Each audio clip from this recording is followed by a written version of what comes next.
thought. Declan? G of h equals 20, in parentheses, 1/2 to the h power.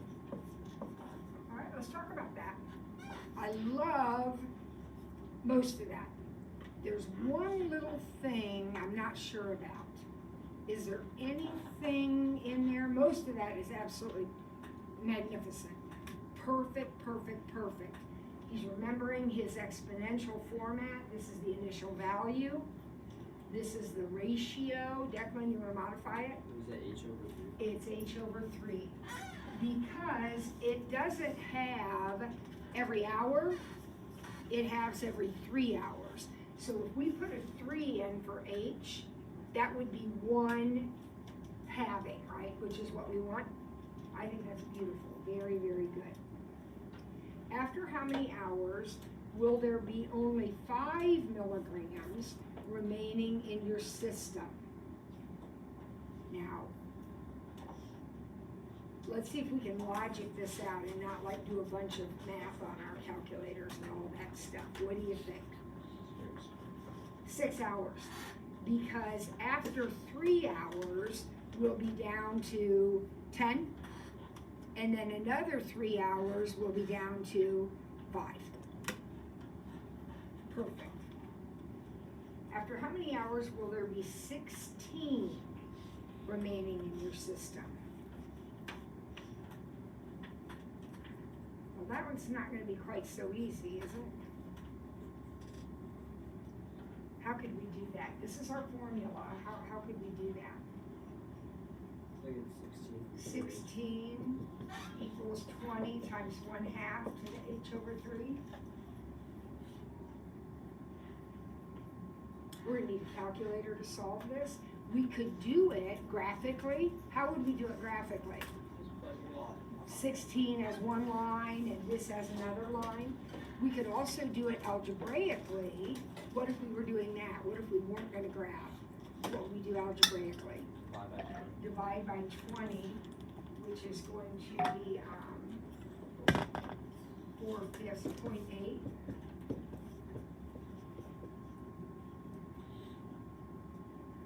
And then log or ln, right? Doesn't matter, either one.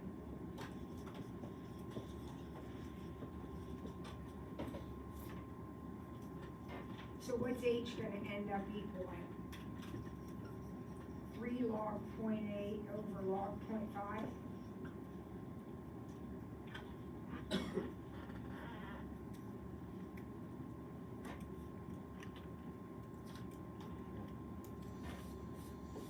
Did you get 0.966 hours, or 9 hours?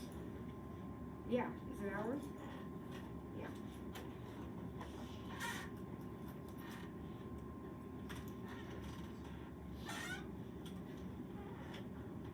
I did it differently, so I got like 3 log 1/2 or 4/5, but I think it's like the same. Yeah.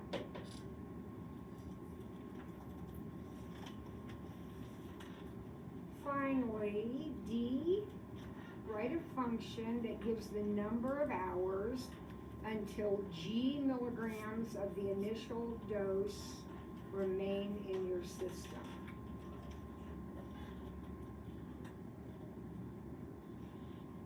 Write a function that gives the number of hours.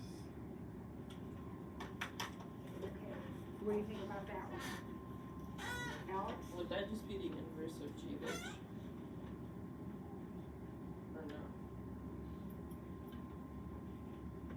Wait, never Write mind. a function that gives the number of hours.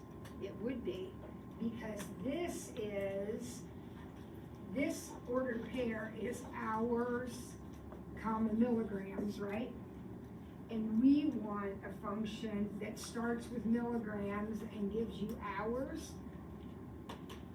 So let's practice. Can we find the inverse of that? I wasn't thinking about doing it that way, but I think that's an awesome way to do it, and it's going to end up with the same result. So how do we find the inverse of this? switch my variables, so x equals 20, 1/2 y over 3, okay. Now we have to solve that for y. So we'll start by dividing by 20.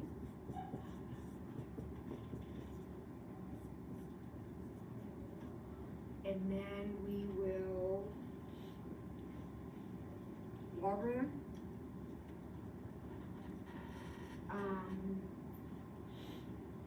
I'm going to go ahead and use the regular logarithm. I could use log base 1/2, but since that's hard for me on my calculator, I'm going to use a regular logarithm because I want you to see how it connects to what we just did.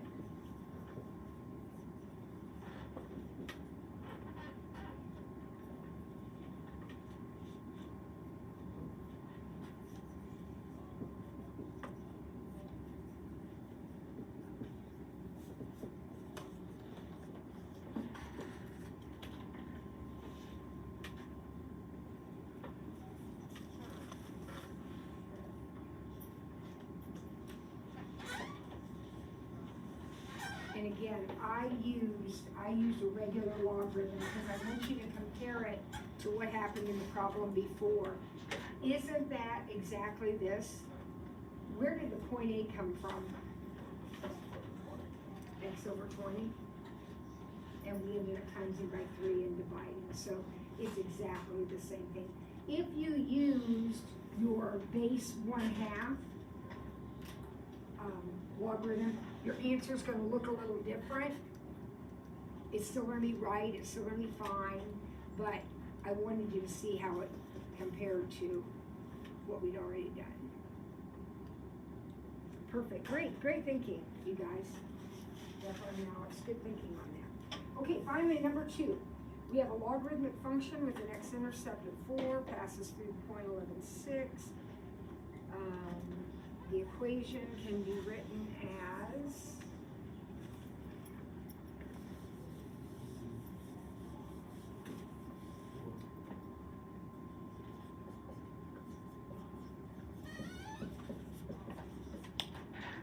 alright, let's fill in what we can fill in. Any thoughts on that? We have to find A and H.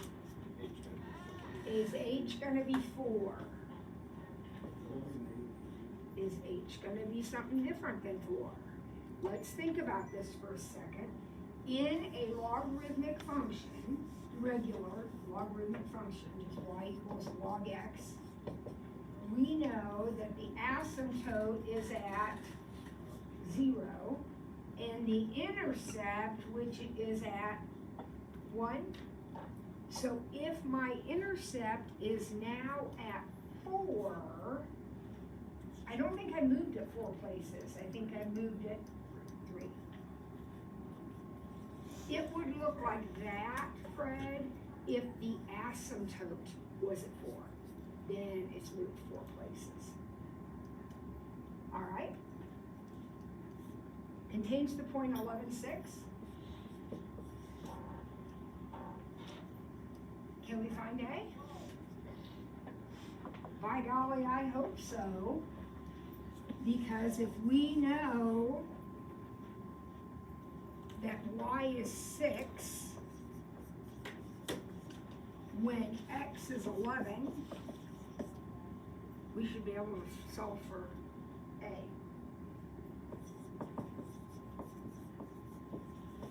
What's the log base 2 of 8? 3. Very good. I love it. That's 3 because 2 to the 3rd is 8. So this is 3. So 6 equals 3A, so it looks like A is 2. How are we feeling about that, okay? All right, let's go back. Next, 215, we've already talked about these earlier. Semi-log plots. Anybody remember how he introduced these back before? What's the value of semi-log plots? Does anybody remember? Remember that population problem? And we were looking at the population, I don't remember, but over history. And in the beginning, all of the values were looking the same. And then as time went on, they grew, but they grew really, really big. So to keep everything to scale, 1,000, 2,000, 3,000 all look the same compared to like 85,000 or something. So he said, let's rebuild or build our Y, a vertical scale, logarithmically. So with a semi-log plot, exponential functions appear linear. So since we are making a proportional y-axis, if the thing is proportional, if it's exponential, it's going to look like a line on the plot. All right, let's think about that one more time. Remember, exponentials are geometric are proportional. So we have a proportional set of data. Looks like this. But if we make our vertical scale proportional, then proportional data is going to look linear. Take a look at example 2. What's example 1? Oh, let's do example 1. Use the features to justify why an exponential model is appropriate for the population of English Americans. Take a look at that semi-log plot. Doesn't it look linear, at least for its majority? And if the semi-log plot is linear, the data has to be exponential, which it is. Look, he drew the original data for you, but then the semi-log plot turns out to be linear. So that means your data is exponential. All right, example 2. We have a semi-log plot. Which of the following could be a model for P? Could A be a model? No, why not? It's not. How do I know it's not? Or the equation isn't exponential, but the graph is clearly linear. So whatever my equation is, it has to be exponential. All right, so it's not A and it's not C. Those two are out. Now, is it B or D? How could we tell?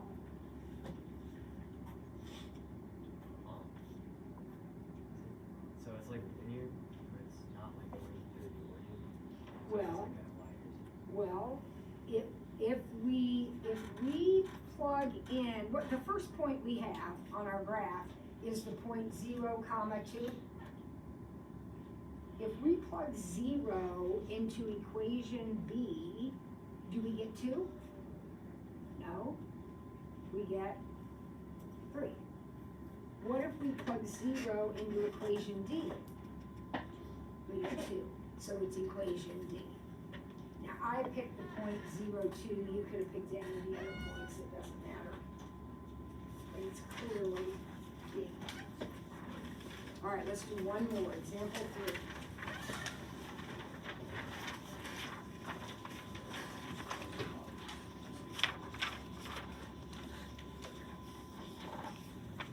All right, so I've got a chart of the table of values, which could represent the data in a semi-log plot, where the vertical axis is logarithmically scaled. Now, you guys, don't make this harder than it is. What does it mean to be a semi-log plot? It means your vertical axis is logarithmically scaled, which means it's proportional.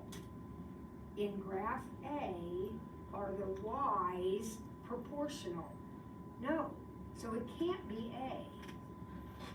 What about C? No, it can't be C. What about B? Well, I don't really have very much to go on there. Looks like D is my best option why can't it be C? because they're not proportional. These numbers, or C, these numbers are not proportional. they're going up by 50, they're linear, they're additive, not multiplicative. Your y's have to be proportional. So let's just pick a point and see if it works. If x is 4, I'm supposed to get 135 in picture D. Does that look right, you guys? Yeah. Yeah, because remember, 100 to 1,000, those are counting up by 100, so it's 100 to 200, so 135 would be in between there, so equation D is your answer. All right, we'll finish this tomorrow. 2.14 is due on Thursday.